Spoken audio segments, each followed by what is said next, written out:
Pernah tak kita perasan diri kita jadi lain bila ada orang memerhati? Bukan sebab kita menipu. Bukan sebab kita berlakon. Tapi sebab kita sedar kita sedang diperhatikan. Kita sedang dilihat. Hari ini saya nak share satu kajian pada asalnya nak ubah lampu.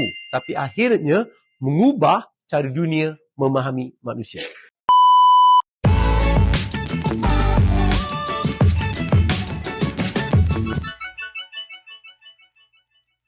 Hai, nama saya Aizul Amar. Saya adalah usahawan dan juga founder dan CEO kepada Akademi Dr. Aizul Amar. Matlamat kami adalah untuk pastikan pembelajaran sepanjang hayat. Mohon untuk like, komen dan subscribe. Balik kepada cerita awal tadi. Pada awal abad ke-20-an, masa tu dunia sedang berubah. Kilang banyak muncul dan manusia dilihat sebagai output. Masa tu, pekerja bukan human capital. Mereka dianggap komponen mesin. Jika output rendah, sistem disalahkan, cahaya disalahkan, jadual disalahkan. Perasaan manusia ketika itu tidak diambil kira. Horton Works di Chicago adalah kilang yang terbesar di Amerika Syarikat pada ketika itu. Ribuan pekerja, jadual diorang ketat, kerja berulang-ulang, produktiviti diorang stagnan. Pengurusan buat keputusan, kita kena gunakan sains, maka bermulalah eksperimen yang mereka sangka mudah tetapi sebaliknya. Jadi apa yang berlaku? Saintis datang dengan muncul mindset dengan jelas. Cahaya mempengaruhi penglihatan. Penglihatan mempengaruhi prestasi. Prestasi mempengaruhi produktiviti. So ringkas kan? Clear, logik. So mereka tambah cahaya. Dan produktiviti mereka meningkat. Kajian hampir tutup. Hampir. Untuk sahkan finance, mereka ulang kajian itu. Mereka tingkatkan cahaya, mereka tengok produktiviti tinggi. Tapi kali ini, apa mereka buat? Mereka malapkan lampu. Dan yang paling terkejut, produktiviti juga makin meningkat. Saintis mula resah. Macam mana ni?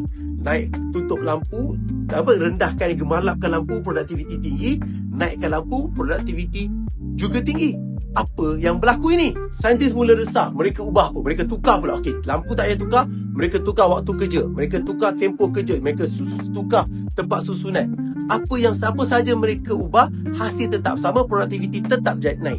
Jadi mereka kata, ini bukan lagi soal lampu. Di sini, sains berhenti seketika. Bukan sebab gagal, tapi sebab realiti lebih kompleks. Saintis mula bercakap. Diorang start perhati sesuatu yang halus. Pekerja bercakap dengan lebih yakin. Mereka lebih bersemangat, mereka lebih peduli dengan kerja. Kenapa ya? Kerana buat kali pertama, ada orang yang benar-benar ambil berat. Jadi, sesuatu yang luar biasa muncul. Manusia kerja lebih baik bukan kerana lampu, tetapi kerana rasa dihargai, rasa diperhatikan, rasa diri mereka penting. Fenomena ini dinamakan sebagai Horton Effect. Ini meruntuhkan satu kepercayaan lama bahawa manusia boleh dikawal hanya dengan sistem. Hari ini kita ulang kesilapan sama. Kita tambah macam-macam sistem, tambah SOP, tambah teknologi. Tapi kita lupa satu benda asas. Perhatian, attention. Dalam keluarga, dalam sekolah, dalam tempat kerja, manusia berubah bila mereka dilihat. Kita bagi attention kat mereka. Jadi kalau buat apa saja sistem, tapi kalau kita tak monitor, ke laut juga. So, Horton Effect bukan teori pengurusan. Ia cermin kepada sifat manusia. Kita tak minta dipuji, kita cuma nak diakui. Kita nak di-acknowledge. Kita tak minta disanjung, kita cuma nak difahami. So, bila manusia rasa invisible, mereka padam, mereka hilang. Bila manusia rasa dilihat, mereka hidup, mereka perform. Leadership bukan kawalan. Pendidikan bukan paksaan.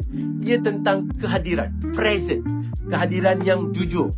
Bukan memahati untuk menghukum, tetapi memahati untuk memahami. Kajian ini bermula dengan niat untuk nak tukar lampu je, untuk baiki lampu.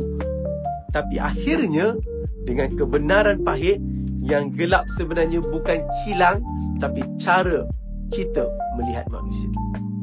Terima kasih kerana menonton.